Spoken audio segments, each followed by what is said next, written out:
सह प्रभु को धन्यवाद तो सागर करिया।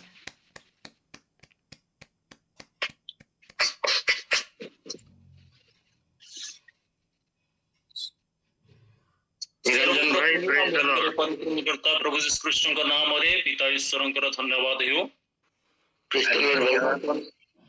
प्रभु आम को अनुग्रह करी 2025 वर्षर द्वितीय मासर प्रथम दिनर प्रथम प्रभात कालीन सभा उपस्थित ईश्वर दास दासी गण एवं मोर प्रिय ख्रीष्ट रे प्रिय भाई भौणी समस्त को प्रभु यीशु ख्रीष्ट नाम आम परिवार तरफे मो तरफे अनेक अनेक शुभेच्छा सह समस्त को ख्रीष्टिया नमस्कार। Praise the Lord.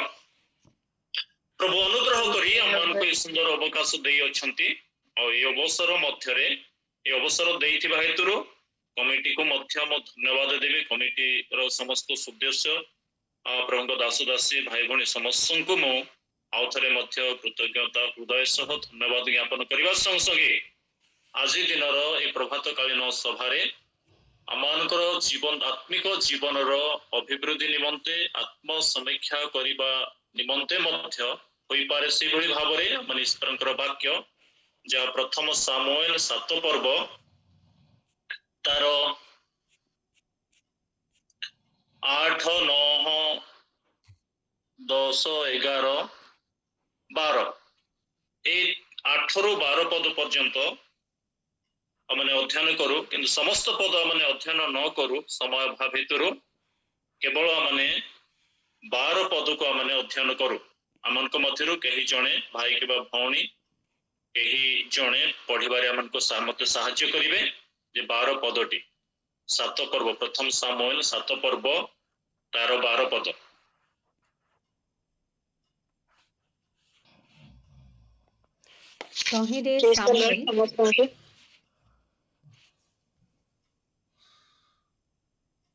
तहिरे सामुएल खंडे पत्थर नहीं मिस्पी और सेन मध्य स्थान रे स्थापन करी तहिर नाम एबन एजर उपकार स्मरणार्थक प्रस्तर रखी कहिले ए पर्यंत सदा प्रभु आमानकर उपकार करी अछंती। आमेन आमेन।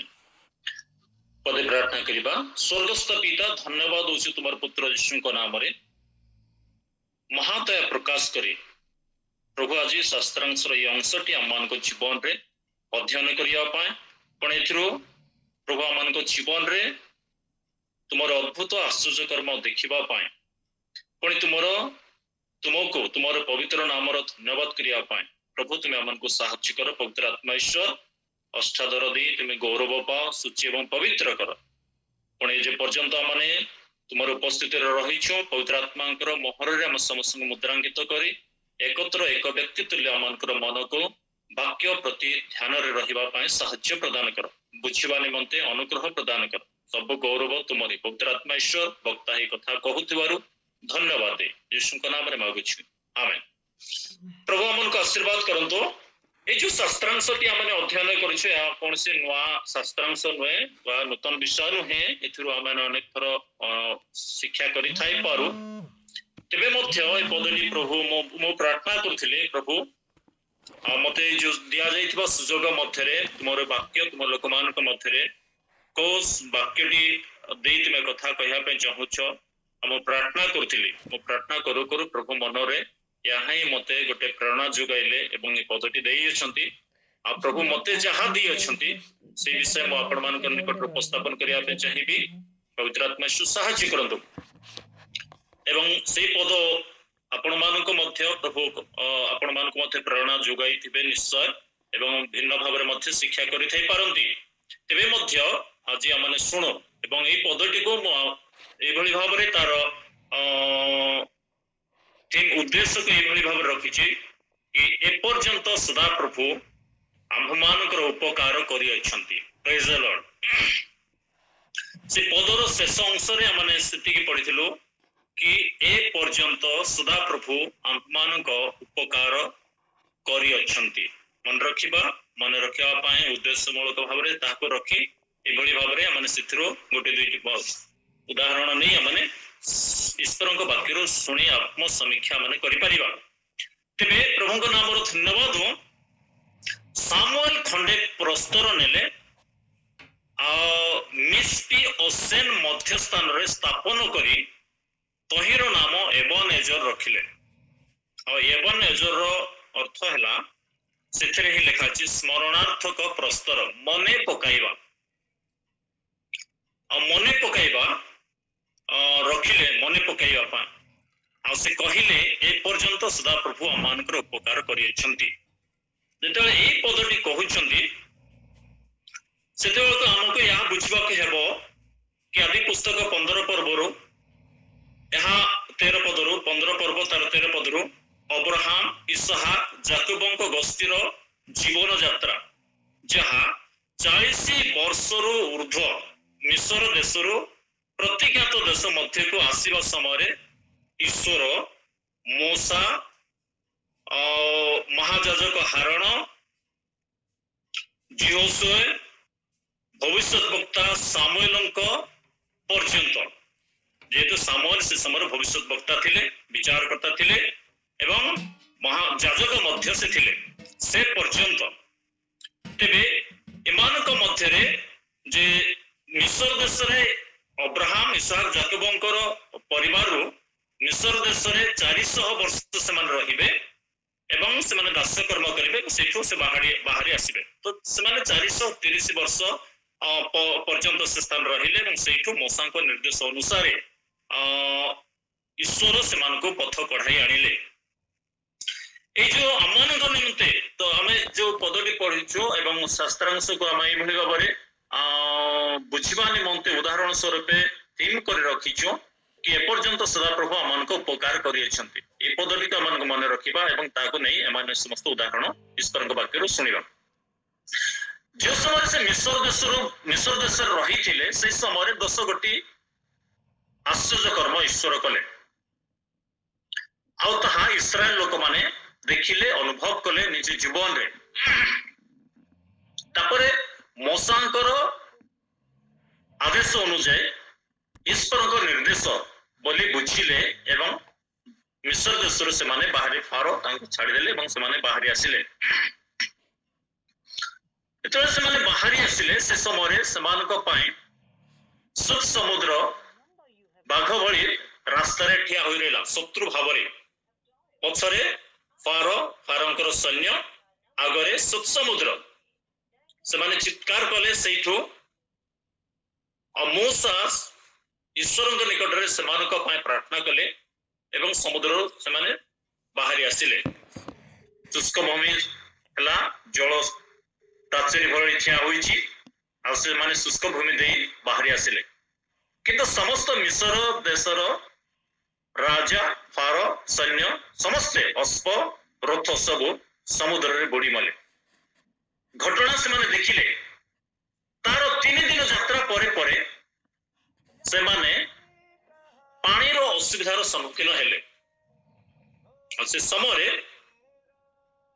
मूसा को निकट से माने पुणी चित्कार कले जे मेरिबा स्थान रे पहुंचीबा पर से माने पुणी चित्कार कले जे स्थान रे पानी नाही जो पानी अछि तिक्त पानी पिता पानी माने आमन को पीवा पानी दियो और सेठ से माने ईश्वर मूसा को इस्राएल लोक मान गोटे काठ देखाइले से काठ पकाइले पानी मीठा हैला से माने पीले प्रेज द लॉर्ड हालेलुया प्रभु नाम रो गौरव हो सेठो बाहरी आसीबा परे ईश्वर से मान को सेठो मुक्त करी आनिले प्रांतर मध्यरे अबुणा देश रे स्वर्ग रो विक्रमी संतान गण रो आहार से मान को देले भोजन करबान प्रेज द लॉर्ड आ से माने भोजन करबा आरंभ कले मांस चाहिए ईश्वर भाटई पक्षी से मान को देले दिने 2 दिन 5 दिन 10 दिन नुहे गोटे मास काल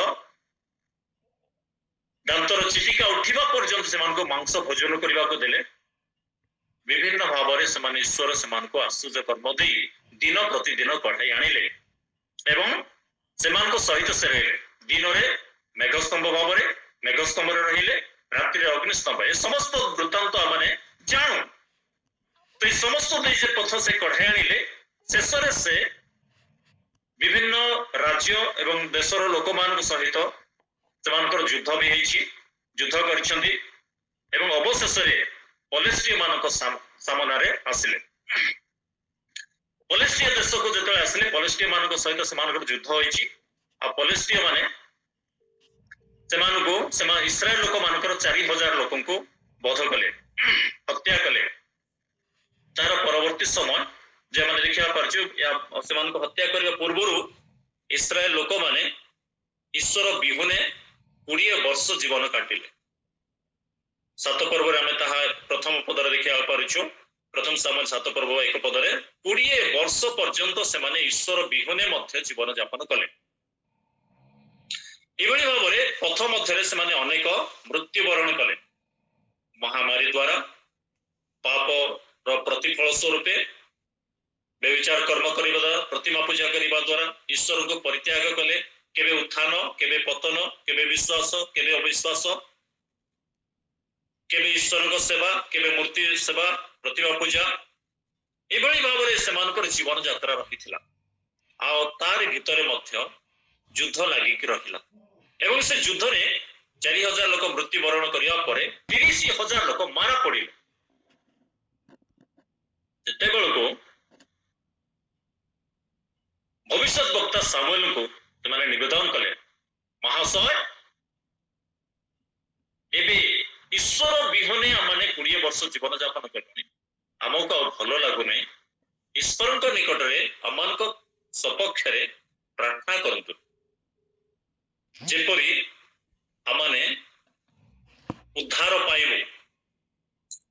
ସେ ସମୟରେ ଭବିଷ୍ୟତ ବକ୍ତା ସାମୁଏଲ କହିଲେ, ତୁମେମାନେ ଯଦି ଆପଣମାନଙ୍କ ମଧ୍ୟରୁ ଅସ୍ତାରତ ଦେବୀ, ବାଲ ଦେବତା, ଯୋଉ ଦେବାର ସେବା କରୁଥିଲେ, ସେ ସବୁକୁ ଯଦି ପରିତ୍ୟାଗ କରିବ, ତୁମ ମଧ୍ୟରୁ ବାହାର କରିବ ଏବଂ ଈଶ୍ୱରଙ୍କର ଅନୁଗାମୀ ହେବ, ଆପଣା ପାପ ସ୍ୱୀକାର କରିବ, ତେବେ ମୁଁ ଆପଣମାନଙ୍କ ନିମନ୍ତେ ଈଶ୍ୱରଙ୍କ ନିକଟରେ ନିବେଦନ କରିବି, ଗୁହାରି କରିବି।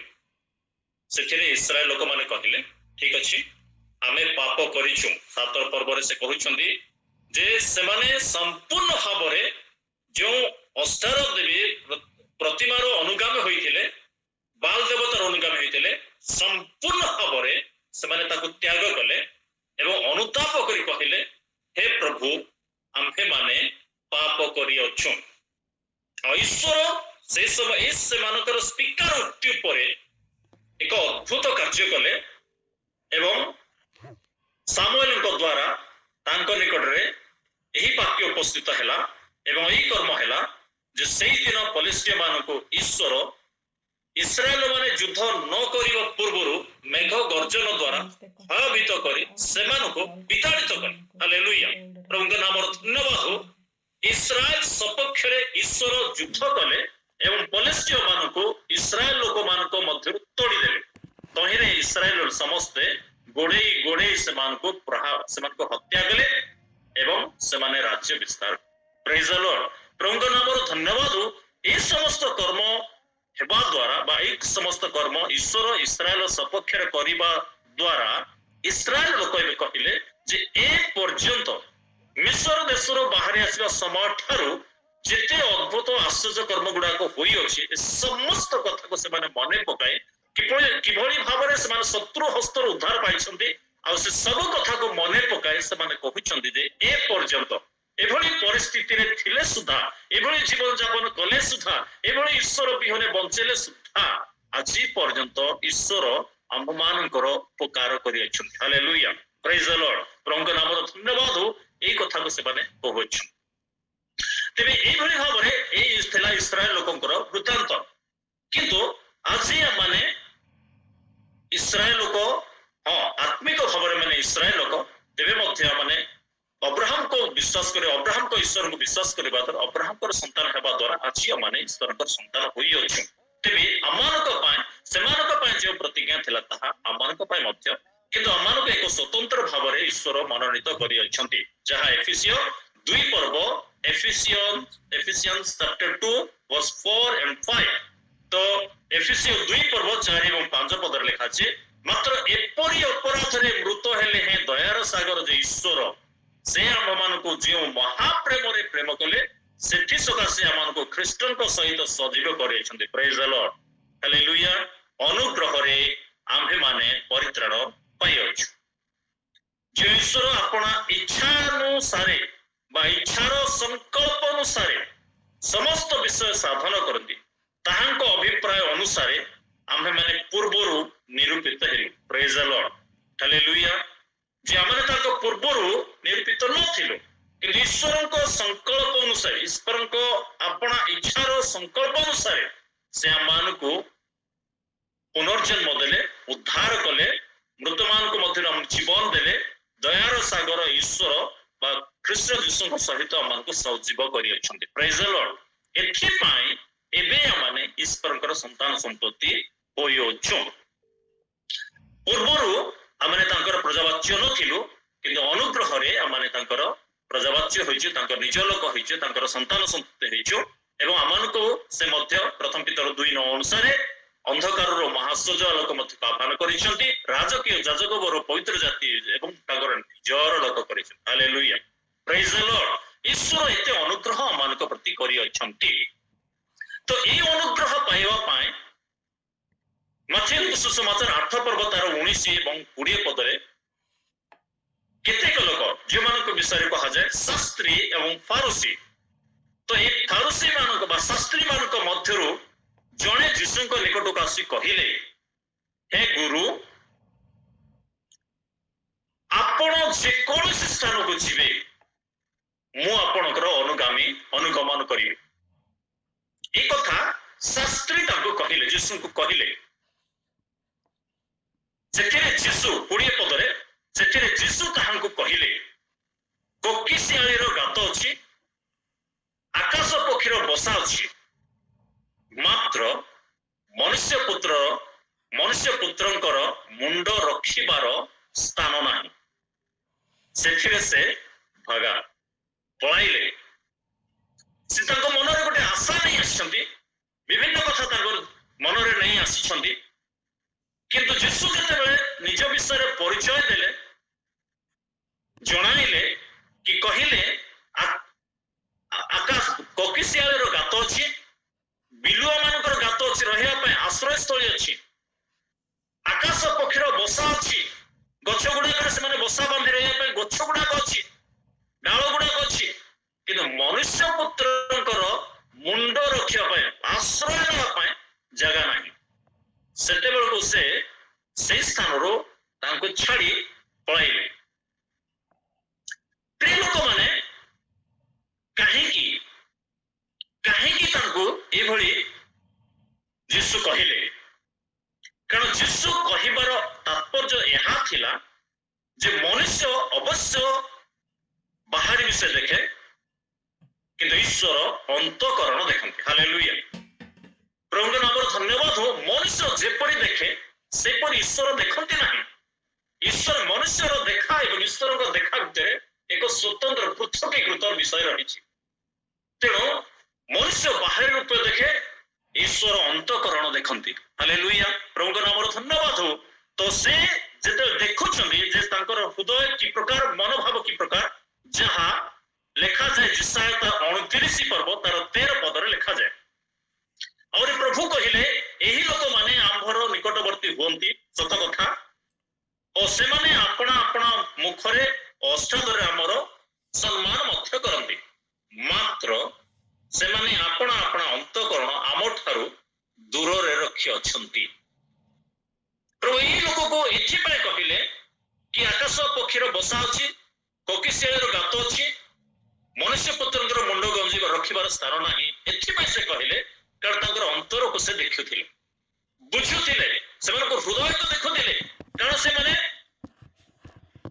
ईश्वर को निकटवर्ती होंदे सत कथा आपण आपण मुखरे अष्टादर तांको समादर करंदे सत कथा किंतु हृदय सेमानकर ईश्वर को ठारो बहुत दूर रे हृदय से माने रखंती ना मुखरे रखंती बाहिक भाव रे एभली भाव रे तांकर जीवन से ईश्वर को केबे हृदय दी नाहंती कि हृदय के ईश्वर को निमंत्रण मध्य करे ना किंतु अष्टादर कठोरे मुखरे तांकर समादर करंती द्वितीय कथा लेखा अछि ସେଥିପାଇଁ ରୋମିଓ ପୁସ୍ତକ ତାର ରୋମିଓ 11 ପର୍ବ 8 ପଦରେ ଯେପରି ଲେଖା ଅଛି, ଈଶ୍ୱର ଆଜି ପର୍ଯ୍ୟନ୍ତ ସେମାନଙ୍କୁ ଜଡ଼ତାର ଆତ୍ମା ଦେଇଅଛନ୍ତି।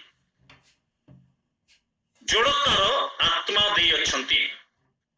ଏପରି ଚକ୍ଷୁ ସେମାନଙ୍କୁ ଦେଇଛନ୍ତି ଯେପରି ସେମାନେ ଦେଖିବେ ନାହିଁ, ଏପରି କର୍ଣ୍ଣ ଦେଇଛନ୍ତି ଯେପରି ସେମାନେ ଶୁଣିବେ ନାହିଁ ଆଉ ବୁଝିବେ ମଧ୍ୟ ନାହିଁ। ଏଇଭଳି ସେମାନଙ୍କର ହୃଦୟ ପ୍ରଭୁ ସେମାନଙ୍କୁ ଏତେ ଦୂରରେ ରଖିଛନ୍ତି। ପ୍ରିୟ ଲୋକମାନେ, ପ୍ରଭୁଙ୍କ ନାମର ଧନ୍ୟବାଦ ହଉ। କିନ୍ତୁ ଦ୍ୱିତୀୟ ବିଷୟ ଆମେ ଦେଖିବା ଯେ ଏ ତ ଗୋଟେ ପ୍ରକାର ଯେଉଁମାନେ ଆସୁଥିଲେ, କିନ୍ତୁ ଦ୍ୱିତୀୟ କଥା କଣ ନା ମାଥ୍ୟୁ ଲେଖା ସୁସମାଚାର 8 ପର୍ବ ତାର 21 ଏବଂ 22।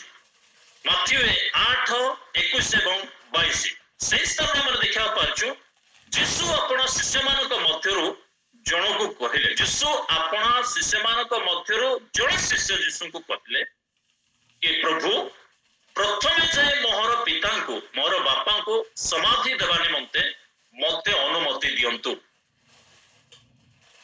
ଯୀଶୁ ତାଙ୍କୁ କହିଲେ, ମୋର ଅନୁଗମନ କର। ପ୍ରେଜ୍ ଦ ଲର୍ଡ, ହାଲେଲୁୟା। ଯୀଶୁ ତାଙ୍କୁ କହିଲେ, ତୁମେ ମୋର ଅନୁଗମନ କର ଆଉ ମୃତ ଲୋକମାନଙ୍କୁ ସମାଧି ଦେବେ। ଚିନ୍ତା କରିବାର ବିଷୟ ନୁହେଁ, କିନ୍ତୁ ତୁମେ ମୋର ଅନୁଗମନ କର। ଜଣେ ବ୍ୟକ୍ତି ଆସି ସ୍ୱେଚ୍ଛାପୂର୍ବକ ଭାବରେ କହୁଛି ଯେ ମୁଁ ଯୀଶୁ, ମୁଁ ତୁମର ଅନୁଗମନ କରିବି। ଯୀଶୁ ତାଙ୍କୁ ରିଜେକ୍ଟ କଲେ।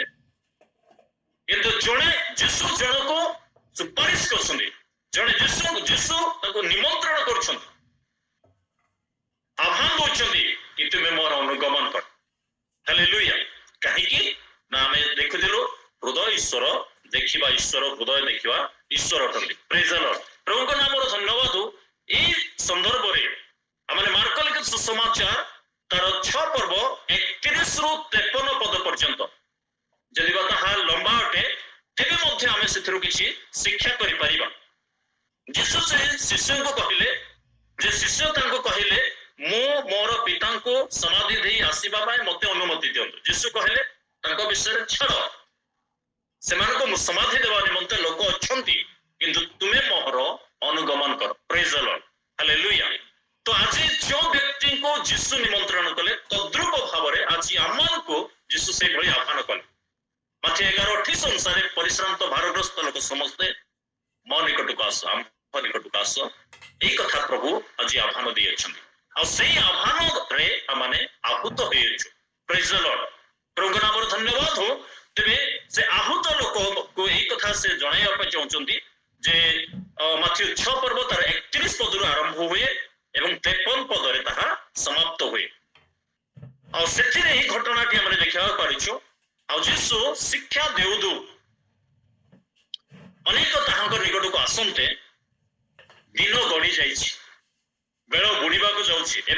ଏପରି ସମୟରେ ଶିଷ୍ୟମାନେ ଯୀଶୁଙ୍କୁ କହିଲେ, ଯୀଶୁ ଏମାନଙ୍କୁ ଛାଡ଼ି ଦିଅ, ସେମାନେ ନିଜ ନିଜର ଭୋଜନ ନିମନ୍ତେ ପଲ୍ଲୀ ଗ୍ରାମ ଗୁଡାକୁ ଯାଆନ୍ତୁ, ଆହାର ସଂଗ୍ରହ କରନ୍ତୁ। କିନ୍ତୁ ଯୀଶୁ ତାଙ୍କୁ କହିଲେ ଯେ ଏମାନେ ଯିବେ ନାହିଁ, ଏମାନଙ୍କୁ ତୁମେ ମାନେ ଭୋଜନ କରାଅ।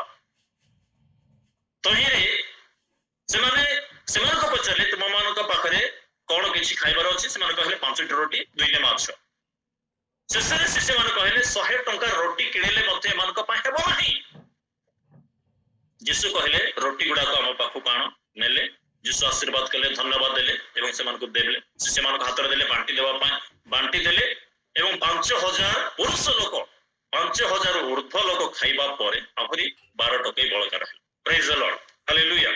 ଯୀଶୁ ଶିଷ୍ୟମାନଙ୍କ ନିକଟରେ ଅଦ୍ଭୁତ କାର୍ଯ୍ୟ କଲେ ଏବଂ ସେ ଆପଣାର ମହିମାକୁ ପ୍ରକାଶ କଲେ। ତାର ପରବର୍ତ୍ତୀ ସମୟ, ଏ ଘଟଣା ପରେ ପରେ ଯୀଶୁ ଶିଷ୍ୟମାନଙ୍କୁ ଆହୁରି କହିଲେ ଯେ ସେମାନଙ୍କୁ ଗୋଟେ ନିର୍ଜନ ସ୍ଥାନକୁ ଯିବା ପାଇଁ ଆଜ୍ଞା କଲେ। 33 ପଦରେ ଲେଖାଯାଇଛି ଯେ ଗୋଟେ ନିର୍ଜନ ସ୍ଥାନକୁ ଯିବେ ଏବଂ କିଛି ସମୟ ବିଶ୍ରାମ କରିବା ପାଇଁ ସେମାନଙ୍କୁ କହିଲେ। ଆଉ ସେ ସମୟରେ ସେମାନଙ୍କର ଭୋଜନ କରିବାର ମଧ୍ୟ ସମୟ ନଥିଲା, ଲୋକମାନେ ଯିବା ଆସିବା କରୁଥିଲେ, ସୁଯୋଗ ପାଉନଥିଲେ, ତେଣୁ ସେମାନଙ୍କୁ ଟିକେ ଅନ୍ତର କଲେ। ଯେତେବେଳେ ସେ ଅନ୍ତର କଲେ, ସେତେବେଳକୁ ଆହୁରି ଲୋକମାନେ ତାଙ୍କ ପାଦ ଗତିରେ ତାଙ୍କ ନିକଟକୁ ଦୌଡ଼ି ଆସିଲେ ଏବଂ ଯୀଶୁ ନୌକାରେ ତା ପରବର୍ତ୍ତୀ ସମୟ ସେମାନଙ୍କୁ କହିଲେ ଯେ ଗିନେଶ୍ୱର ହ୍ରଦ ପର୍ଯ୍ୟନ୍ତ ଯିବା ପାଇଁ ଗଲେ। ବେଥେସ୍ଦାରୁ ଗିନେଶ୍ୱର ହ୍ରଦକୁ ଯିବା ପାଇଁ, ତାର ଆର ପାରିକୁ ଯିବା ପାଇଁ ନୌକା ଉପରେ ଶିଷ୍ୟମାନଙ୍କୁ ବସାଇ ଦେଇ ଜଳଯାତ୍ରା କରାଇ ନିଜେ ସେ ସ୍ଥାନରେ ପ୍ରାର୍ଥନା କରିବାକୁ ରହିଗଲେ। ଏବଂ ସେ ସନ୍ଧ୍ୟା ସମୟରେ ପ୍ରାର୍ଥନା କରୁ କରୁ ଜାହାଜ ସମୁଦ୍ରର ମଝି ଅଂଶକୁ ଯିବା ପରେ ପ୍ରତିକୂଳ ପବନ ବାୟୁ ହେତୁରୁ ନୌକା ବାହିବାରେ ସେମାନଙ୍କ କଷ୍ଟ ହେବାର ସେ ଦେଖିଲେ। ଏବଂ ଯୀଶୁ ଆପେ ସମୁଦ୍ର ଉପରେ ଚତୁର୍ଥ ପ୍ରହରରେ ସେମାନଙ୍କ ନିକଟରେ ପହଞ୍ଚିଲେ। ଏ ସମସ୍ତ ବୃତ୍ତାନ୍ତ ଆମେ ଜାଣୁ। ଏବଂ ନୌକା ଉପରେ ସେ ଚଢିଲେ। ନୌକା ଉପରେ ଚଢିବା ପରେ ପବନକୁ ସେ ଚୁପ୍ କଲେ। ପ୍ରେଜ୍ ଦ ଲର୍ଡ, ହାଲେଲୁୟା। ପ୍ରତିକୂଳ ପରିସ୍ଥିତିକୁ ବନ୍ଦ କଲେ ଏବଂ ନୌକାକୁ ଆର ପାରିରେ ନେଇ ପହଞ୍ଚାଇଲେ। ହାଲେଲୁୟା, ପ୍ରଭୁଙ୍କ ନାମର ଧନ୍ୟବାଦ ହଉ। ଏହି ଘଟଣାରେ ଅନେକ ଲୋକମାନେ ତାଙ୍କର ପାଦ ଗତିରେ ନୌକା ଯାତ୍ରା କରୁଥିବା ସମୟରେ ଅନ୍ୟମାନେ ସର୍ବସାଧାରଣ ଧାର୍ମିକତା ନିମନ୍ତେ କ୍ଷୁଧିତ ତୃଷିତ ଲୋକମାନେ ପାଦ ଗତିରେ ଦୌଡ଼ି ଯାଇ ସେମାନଙ୍କ ଆଗରେ ପହଞ୍ଚିଲେ। ପ୍ରେଜ୍ ଦ ଲର୍ଡ, ପ୍ରଭୁଙ୍କ ନାମର ଧନ୍ୟବାଦ ହଉ। କାହିଁକି ଏକା ସାଙ୍ଗରେ ଦୁଇଟି ଆଶ୍ଚର୍ଯ୍ୟ କର୍ମ କଲେ?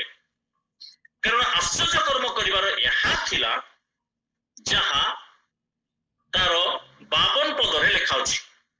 ମାର୍କ ସୁସମାଜ 6 ତାର 52 ପଦରେ ଯେ ଯୀଶୁ ଶିଷ୍ୟମାନଙ୍କ ଆଗରେ ଦ୍ୱିତୀୟ ଆଶ୍ଚର୍ଯ୍ୟ ଦୁଇଟି ସେଇ ଯୋଉ ସମୁଦ୍ର ଉପରେ ପବନକୁ ବନ୍ଦ କରି ନୌକାକୁ ଆର ପାରିକୁ ପହଞ୍ଚାଇ ଦେଲେ। ତ ଏଇଥିପାଇଁ କଲେ କି ରୋଟିର ଘଟଣାରେ ସେମାନଙ୍କର ଜ୍ଞାନ ଜନ୍ମି ନଥିଲା। ରୋଟିର ଶିକ୍ଷା ଯୋଉ 5ଟି ରୋଟି 2ଟି ମାଛରେ ସେମାନଙ୍କର ଜ୍ଞାନ ଜନ୍ମି ନଥିଲା। ଏଥିପାଇଁ ଯୀଶୁ ଆହୁରି ଏକ ଅଦ୍ଭୁତ କାର୍ଯ୍ୟ କରି ଦେଖାଇଲେ, ଯଦ୍ୱାରା ଶିଷ୍ୟମାନଙ୍କର ଚକ୍ଷୁ ବା ଜ୍ଞାନର ଚକ୍ଷୁ ଜ୍ଞାନ ଉଦୟ ହେଲା। ପ୍ରେଜ୍ ଦ ଲର୍ଡ, ହାଲେଲୁୟା, ପ୍ରଭୁଙ୍କ ନାମର ଧନ୍ୟବାଦ ହଉ। ଜ୍ଞାନ ଉଦୟ ହେଲା। ତେବେ ଏମାନଙ୍କର ବେସିକ ମୁଁ ଟିକେ ମନେ ପକାଇ ଦେବା ପାଇଁ ଚାହିଁବି। ଏ ପର୍ଯ୍ୟନ୍ତ ସଦାପ୍ରଭୁ ଆମ୍ଭମାନଙ୍କର ଉପକାର କରିଅଛନ୍ତି। ହାଲେଲୁୟା। ଯେହେତୁ ଏମାନେ ତାଙ୍କର ମନୋନୀତ ଲୋକ, ସ୍ୱତନ୍ତ୍ର ଲୋକ ହେବା ହେତୁରୁ ପ୍ରଭୁ ସେମାନଙ୍କ ଠାରେ ଏକ ଅଦ୍ଭୁତ ଆଶ୍ଚର୍ଯ୍ୟ କର୍ମ କଲେ, ଉପକାର କଲେ। ରୋଟିର ଶିକ୍ଷାରେ ଜ୍ଞାନ ଉଦୟ ହୋଇନଥିବା ହେତୁରୁ ଆହୁରି ଏକ ଆଶ୍ଚର୍ଯ୍ୟ କର୍ମ କରି ଶିଷ୍ୟମାନଙ୍କର ଜ୍ଞାନ ଉଦୟ କଲେ। ପ୍ରେଜ୍ ଦ ଲର୍ଡ, ହାଲେଲୁୟା, ପ୍ରଭୁଙ୍କ ନାମର ଧନ୍ୟବାଦ ହଉ। ତୃତୀୟ କଥା ମୁଁ କହିବା ପାଇଁ ଚାହିଁବି, ଯୋହାନଙ୍କ ସୁସମାଚାର 8 ପର୍ବ 1 ପଦରୁ 11 ପଦ ପର୍ଯ୍ୟନ୍ତ ଆଉ ଶାସ୍ତ୍ରୀ ଏବଂ ଫାରୁସୀ ମାନେ ପାପ କର୍ମରେ ଧୃତା ଜଣେ ସ୍ତ୍ରୀ ଲୋକଙ୍କୁ, ବ୍ୟଭିଚାର କର୍ମରେ ଧରା ଯାଇଥିବା ଜଣେ ସ୍ତ୍ରୀ ଲୋକଙ୍କୁ ଯୀଶୁଙ୍କ ପାଖକୁ ଆଣିଲେ ଏବଂ ସେ କହିଲେ, ଯୀଶୁ, ମୋଶା ଏବଂ ଭାବବାଦୀମାନଙ୍କ ଦ୍ୱାରା ଆମମାନଙ୍କୁ ଏହି ଆଜ୍ଞା ଦିଆଯାଇଛି, ପାପ କର୍ମରେ ଧରା ଯାଇଥିବା ପଥର ଫୋପାଡ଼ି ମାରିବା। ଆପଣ କଣ କହୁଛନ୍ତି? ଯୀଶୁ ଚୁପ୍ ରହିଲେ, ନୀରବ ରହିଲେ, ଭୂମିରେ ଲେଖିଲେ, କିଛି ଲେଖିଲେ। ଶେଷରେ ସେମାନଙ୍କୁ କହିଲେ, ତୁମମାନଙ୍କ ମଧ୍ୟରୁ ଯେ ନିଷ୍ପାପୀ ସେ ପ୍ରଥମ ବଡ ଓ ବଡ ଠାରୁ ସାନ ସବୁ ବାହାରି ପଳେଇଲେ। Hallelujah, hallelujah. ଅବଶେଷରେ ସେ ସ୍ତ୍ରୀ ଲୋକକୁ କହିଲେ, ଗୋ ନାରୀ, ଏ ସ୍ତ୍ରୀ, କେହି ତୁମକୁ ଦଣ୍ଡନୀୟ ବୋଲି ବିଚାର କଲେ ନାହିଁ କି? ସେଥିରେ ସେ ଉତ୍ତର ଦେଲା, ନାହିଁ ପ୍ରଭୁ, କେହି ନାହାନ୍ତି। ଯୀଶୁ ତାଙ୍କୁ କହିଲେ, ମୁଁ ମଧ୍ୟ ତୁମକୁ ଦଣ୍ଡନୀୟ ବୋଲି ବିଚାର କରୁନାହିଁ, ଯାଅ, ଆଜିଠାରୁ ଆଉ ପାପ କର ନାହିଁ। ପ୍ରେଜ୍ ଦ ଲର୍ଡ, ହାଲେଲୁୟା, ପ୍ରଭୁଙ୍କ ନାମର ଧନ୍ୟବାଦ ହଉ। ତ ଆଜି ଆମେ ଦେଖିବା ଏ ପର୍ଯ୍ୟନ୍ତ ଯଦି ପ୍ରଭୁ ସେ ତାଙ୍କୁ ଉପକାର କରିନଥାନ୍ତେ ସେ ପର୍ଯ୍ୟନ୍ତ, ତାହେଲେ ତାକୁ ପଥର ଫୋପାଡ଼ି ମାରି ଦେଇଥାନ୍ତେ। ନାଇଁ ନଗର ବିଧବାର ପୁତ୍ର ମୃତ ପୁତ୍ରକୁ କବର ଦେବା ନିମନ୍ତେ ସମାଧି ନିକଟକୁ ବହି ନେଇଯାଉଥିବା ସମୟରେ ଯୀଶୁ ସେମାନଙ୍କୁ ତାର ଉପକାର କଲେ। ଯଦି ଯୀଶୁ ସେଇ ଉପକାର କରିନଥାନ୍ତେ ସମାଧି ହେଇଥାନ୍ତା ଏବଂ ସେ ମୃତ୍ୟୁବରଣ। ଯୋହାନ ସୁସମାଚାର 11 ପର୍ବ, ଲାଜରଙ୍କୁ ମୃତ୍ୟୁ ପରେ ଲାଜରଙ୍କୁ କବର ଦିଆ 4 ଦିନ ପରେ ଯୀଶୁ ସେମାନଙ୍କର ଉପକାର, ଏ ପର୍ଯ୍ୟନ୍ତ ସଦାପ୍ରଭୁ ସେମାନଙ୍କର ଉପକାର କରିଯାଇଛନ୍ତି। କିନ୍ତୁ କଥା ଏହା, ଯୀଶୁ କମାଣ୍ଡ କରନ୍ତି, ଆଜ୍ଞା ଦିଅନ୍ତି। ଆଜି ମଧ୍ୟ ଆମମାନଙ୍କୁ এই କଥା କହିବା ପାଇଁ ଚାହୁଁଛନ୍ତି, ଯାଅ, ଆଜିଠାରୁ ପାପ କର ନାହିଁ। ପ୍ରେଜ୍ ଦ ଲର୍ଡ, ପ୍ରଭୁଙ୍କ ନାମରେ ଧନ୍ୟବାଦ। ପ୍ରଭୁ ଆପଣଙ୍କ ବାକ୍ୟ ଦେଇ ଆମକୁ ଆଶୀର୍ବାଦ କରନ୍ତୁ। ତ ଆଜି ଆମେ ଏତିକି ଶିକ୍ଷା କରୁଛୁ, ଏ ପର୍ଯ୍ୟନ୍ତ ସଦାପ୍ରଭୁ ଆମମାନଙ୍କର ଜୀବନ ଯାତ୍ରାରେ, ଆମମାନଙ୍କର ବିଶ୍ୱାସର ଜୀବନ ଆରମ୍ଭ କରିବା ଠାରୁ କିମ୍ବା ଆମମାନଙ୍କର ଭୌତିକ ଜନ୍ମ ହେବା ଦିନ ଠାରୁ ठारू आज पर्यंत ईश्वर आमको उपकार करे नाना प्रकार परिस्थिति दिया माने गति करिछु इस्राएल रो जेभली परिस्थिति गति करूथिले जेभली अवस्था दे जाउथिले जो स्थान को जाउथिले जे मानकर अशिकार होथिले केबे अभाव केबे रोग केबे पाप विभिन्न परिस्थिति रे पडुथिले उठा पका से माने उत्थान पतन जीवन रे से माने आगु बढ़िले तेबे मध्य ईश्वर बिहने 20 वर्ष जीवन करले तेबे मध्य एवं पारंक सॉरी पलिस्टर मानकर अधीन रही पलिस्टर मानक द्वारा अनेक लोक मारा पड़िले 4000 लोक मृत्युवरण कले किंतु ईश्वर से मानको उत्थापन से मानको सपक्ष रहे कारण जेतेबेले से माने अनुताप कले जीवन रे अनुताप अनुसरण रहिबा दरकार प्रेज द लॉर्ड प्रभु आपण बाकी दे हमन का आशीर्वाद करंतु जे दिन इस्राएल लोक माने स्वीकार कले जीवन रो सब जहा को से निचोर कर हृदय रे धारण करथिले प्रतिमा पूजा जहा ईश्वर बिहुने ईश्वर घृणा विषय से सब को अपनार कर रखिथिले आ सब को परित्याग कले बाल देवता को पूजा करथिले मस्तर देवता को पूजा करथिले अन परित्याग कले एवं कन्फेस कले आमे हे प्रभु आमे पाप करि अछि प्रभु ई कथा ए हृदय लिखा चाहउछंती जदि हमने अपना अपना हृदय को अपना अपना को पाप को स्वीकार दैनंदिन जीवन रे जदि हमने अपना पाप स्वीकार करू कृष्ण रो अनुगामी हो कृष्ण को वाक्य रो बाध्य हो आज्ञा पालनार्थे आगो को बढ़ो विश्वास रे स्थिर रहो धर्म जीवन यापन करो प्रार्थना रत प्रत जड़ित रहो सेवा करो अन्य मान को सुसमाचार मध्य जणा जोग अनुसार अन्य मान को सुसमाचार मध्य जणा एवं परस्पर को प्रेम करो ए समस्त जतले मन करो ताहा ईश्वर चाहते ईश्वर हमको मनोनीत करिसंती